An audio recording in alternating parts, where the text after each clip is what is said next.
prédication avec le révérend pasteur Émile Yahovia Doté de l'église évangélique des Assemblées de Dieu Temple Shalom de Cocotomé. Une émission qui annonce l'évangile aux non-croyants et qui enseigne la foi aux croyants. Il est bien vrai que nous combattons dans une victoire déjà acquise. Cela est très important.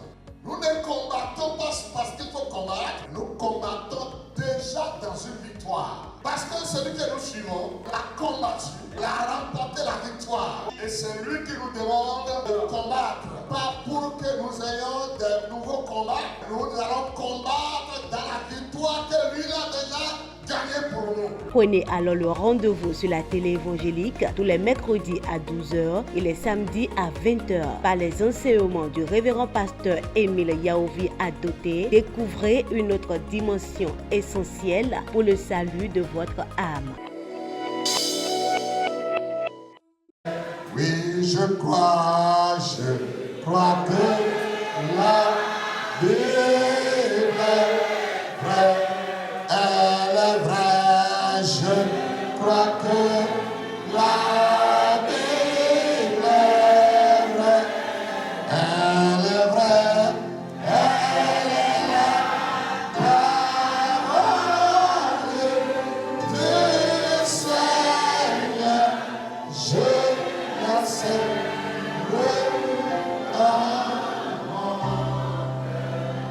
Amen. Venez vous asseoir. C'est le lieu pour mon épouse et moi de vous dire infiniment merci pour la journée d'action de grâce octroyée aux serviteurs de Dieu à partir de dimanche passé où vous l'avez eu à faire ici. Nous voulons vous dire infiniment merci.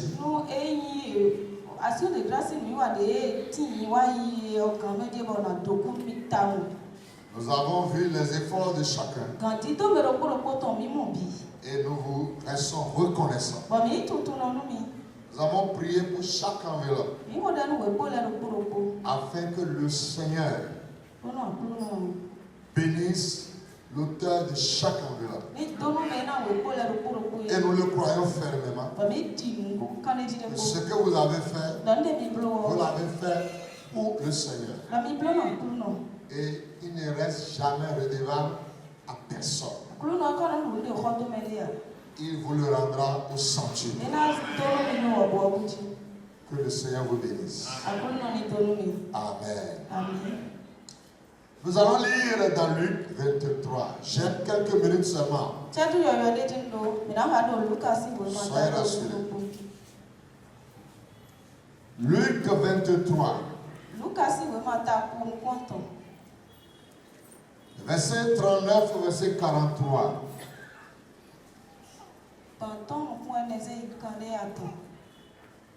Luc chapitre 23. Le verset 39 au verset 43. Je lis ce qui suit.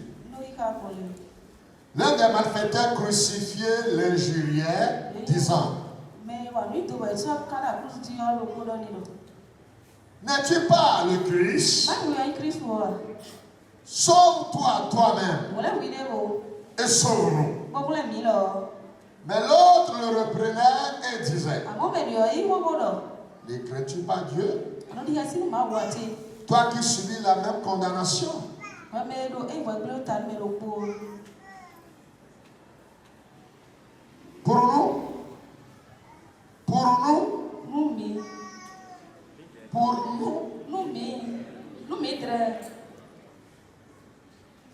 C'est justice.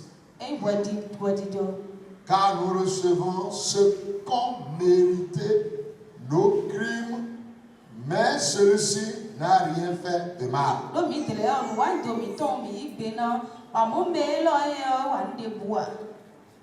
Et il dit à Jésus: souviens-toi de moi quand tu viendras dans ton règne.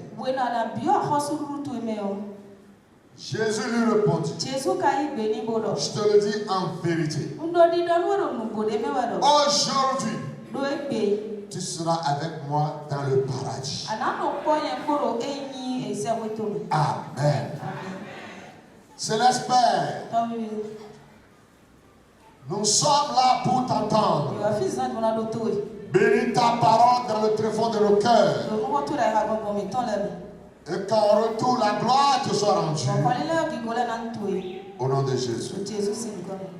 Le thème du message de ce matin est intitulé La dernière occasion. La dernière occasion. S'il y a une occasion qu'il ne faut jamais rater, c'est celle qui est la dernière. Vous pouvez rater des occasions. Et vous aurez l'occasion également de rattraper ces occasions. La grâce vous sera accordée de rattraper l'occasion que vous avez ratée. Je me souviens quand j'étais descendu un jour à Paris, à l'aéroport Charles de Gaulle. Je dois prendre un autre vol de Charles de Gaulle pour Bordeaux. Et au cours des formalités, j'ai tout fait. J'arrive auprès de la dame qui doit alors contrôler mes papiers et me céder le passage pour mon accès au vol. À l'entrée là, quelqu'un était devant moi. Elle lui a ouvert la porte. J'arrive. Elle ferme la porte. J'ai dit, madame, il y a quoi? Il est là. Quoi? Il est là comment? Il dit non, s'il est là. J'ai tout dit. Il n'a dit pas question, il est là.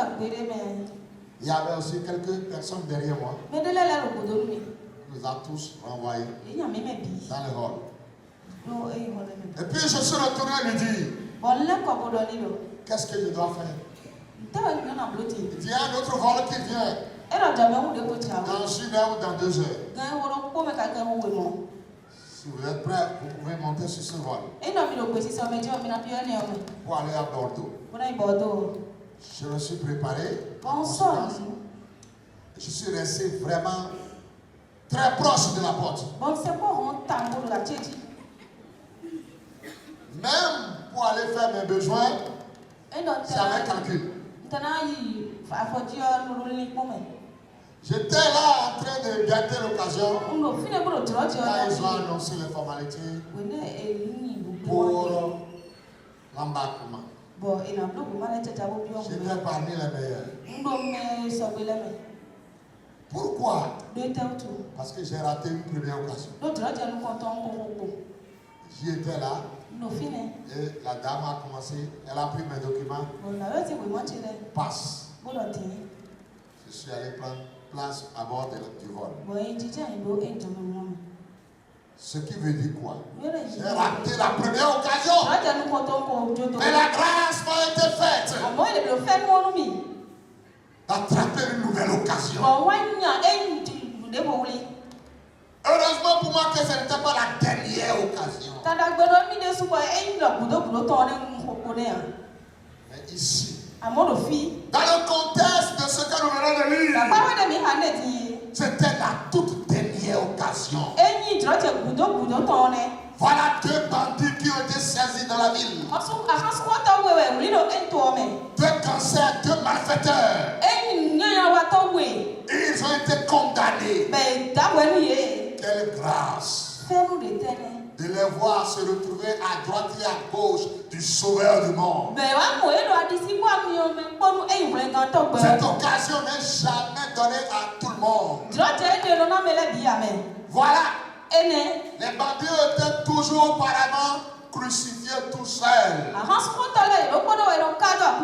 Mais cette fois-ci, ce n'est pas le cas. Ils ont eu le privilège d'avoir quelqu'un au milieu d'eux.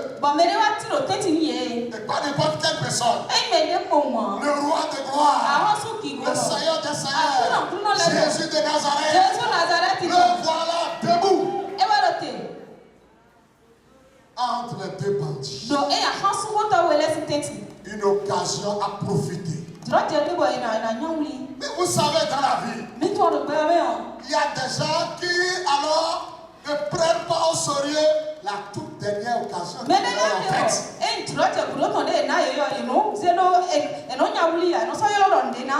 Tout le temps de mon message est intitulé la dernière occasion. Tu peux rater des occasions, mais ne rate jamais la dernière. Ces bandits le savaient que c'est la dernière. Parce que personne ne peut aller à la croix après avoir été jugé et qu'on le descende vivant. Donc ils étaient conscients que la mort était déjà là. La mort était garantie. Ah, ça fait partie de la dernière occasion. Il faut prendre les choses au sérieux. Mais le bandit crucifié à gauche était inconscient. Il était inconscient face à la mort. Il avait la gueule.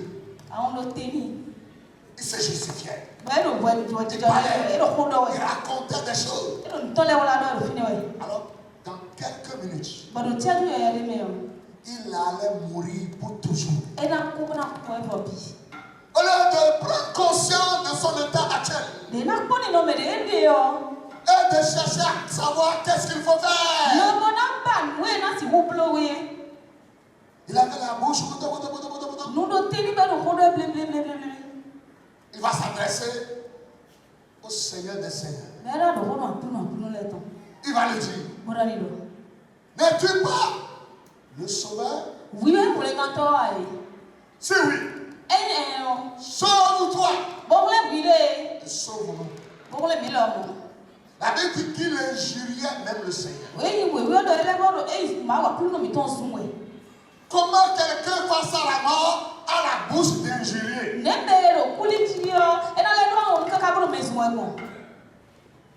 Ce n'est pas qu'on l'a mis en prison et il va ressortir après.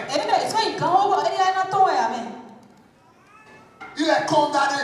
Et le jour de son exécution était là. Le voilà suspendu entre le ciel et la terre. Où sa mort était certaine. Il aiguise sa gueule encore pour bavarder. Il va dire: sauve-toi.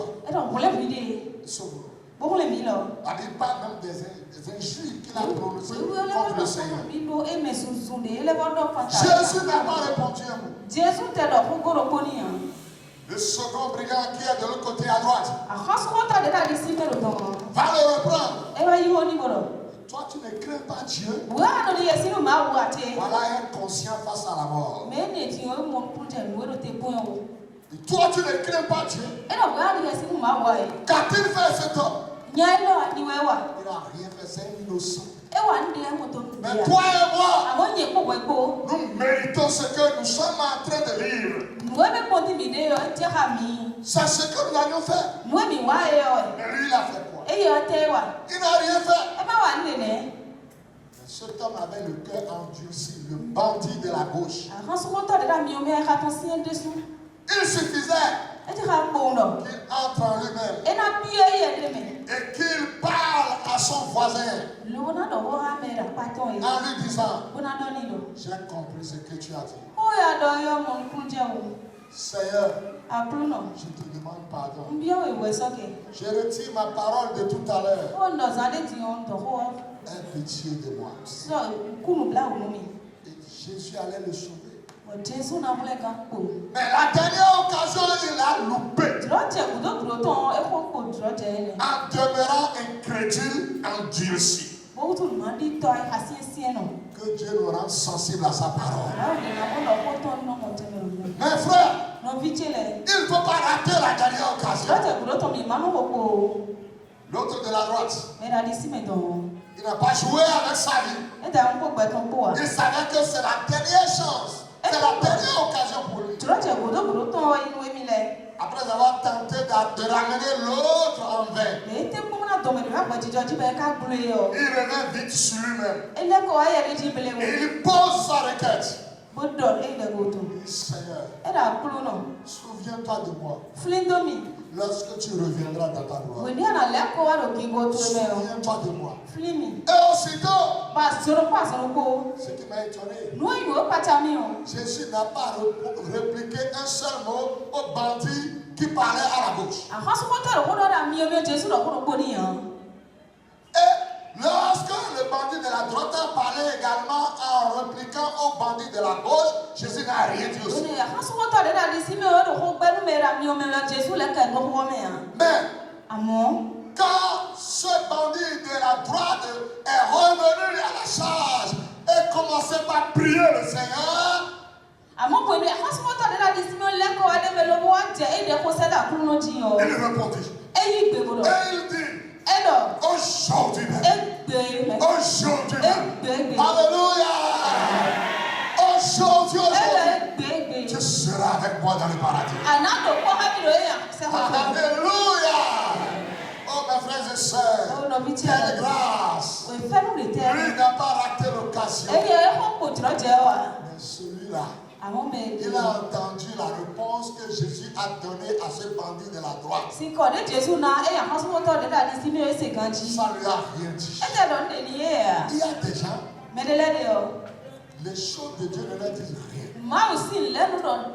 La parole de Dieu ne leur dit rien. Tout ce que la parole de Dieu fait pour eux, ça ne leur dit rien. Ils sont indifférents. Ils sont comme ça. Mais face à la mort, pas de changement. Ils gardent leur statu quo. Leur cœur reste comme ça. Endurci, incrédule. C'est eux qui ont l'habitude de dire manger de quelque chose pour mourir est préférable que de ne pas manger de quelque chose et mourir. Même face à la mort, ils ne sont qu'à inquiétés. Mes frères et sœurs, n'ayons pas un cœur dur. Ne nous endurcissons pas dans le Seigneur. Soyons sensibles. Soyons sensibles. Et que le Seigneur parle à nos cœurs. Soyons ouverts. Disons Seigneur, sauve-moi. Je suis menteur. Sauve-moi. Je suis un voleur. Sauve-moi. Je suis un hypocrite. Sauve-moi. Je suis un colérique. Sauve-moi. Je suis. Si nous reconnaissons nos fautes, si nous rentrons en nous-mêmes, si nous nous jugeons nous-mêmes, nous ne serons plus jugés. Amen. N'ayons jamais le comportement de ce bandit de la gauche. Maintenant, je termine par le bandit de la droite. Il n'a jamais voulu rater l'occasion. Dieu cherche les gens qui veulent profiter de cette occasion. C'est pourquoi sa parole, celui qui persévérera jusqu'à la fin sera seul à être sauvé. Il dit Jésus, souviens-toi de moi. Est-ce que tu peux prier comme ce bandit? Seigneur, souviens-toi de moi. Je ne suis pas parfait. Certes, je suis un bandit. Mais il n'y a pas de hasard. Si je suis venu rester à côté de toi ici, à la croix, à la dernière occasion, c'est parce que tu m'aimes. Ne m'abandonne pas. Souviens-toi de moi. Je suis un menteur. Mais souviens-toi de moi. Je suis un voleur. Mais souviens-toi de moi. Je suis un cancer. Mais souviens-toi de moi. Je suis. Mais souviens-toi de moi. Souviens-toi de moi. Et le Seigneur va le dire. Aujourd'hui même. Aujourd'hui même, tu seras avec moi au paradis. Je prie pour toi. Aujourd'hui même, que le Seigneur te décharge. Aujourd'hui même, que le Seigneur te libère. Aujourd'hui même, que le Seigneur te guérisse. Aujourd'hui même, que le Seigneur te rétablisse. Aujourd'hui même, que le Seigneur marche avec toi. Aujourd'hui même, que le Seigneur pardonne tes péchés. Aujourd'hui même, que le Seigneur te garde main dans la mer. Jusqu'au jour, il va t'introduire dans son paradis. Ainsi soit-il pour toi. Au nom de Jésus. Amen. Prédication avec le révérend pasteur Émile Yaovi Adoté de l'église évangélique des Assemblées de Dieu Temple Shalom de Cocotomé. Une émission qui annonce l'évangile aux non-croyants et qui enseigne la foi aux croyants. Il est bien vrai que nous combattons dans une victoire déjà acquise. Cela est très important. Nous ne combattons pas parce qu'il faut combattre, nous combattons déjà dans une victoire. Parce que celui que nous suivons l'a combattu, l'a remporté la victoire. Et c'est lui qui nous demande de combattre. Pas pour que nous ayons de nouveaux combats, nous allons combattre dans la victoire que lui a déjà gagnée pour nous. Prenez alors le rendez-vous sur la télé évangélique tous les mercredis à 12h et les samedis à 20h par les enseignements du révérend pasteur Émile Yaovi Adoté. Découvrez une autre dimension essentielle pour le salut de votre âme.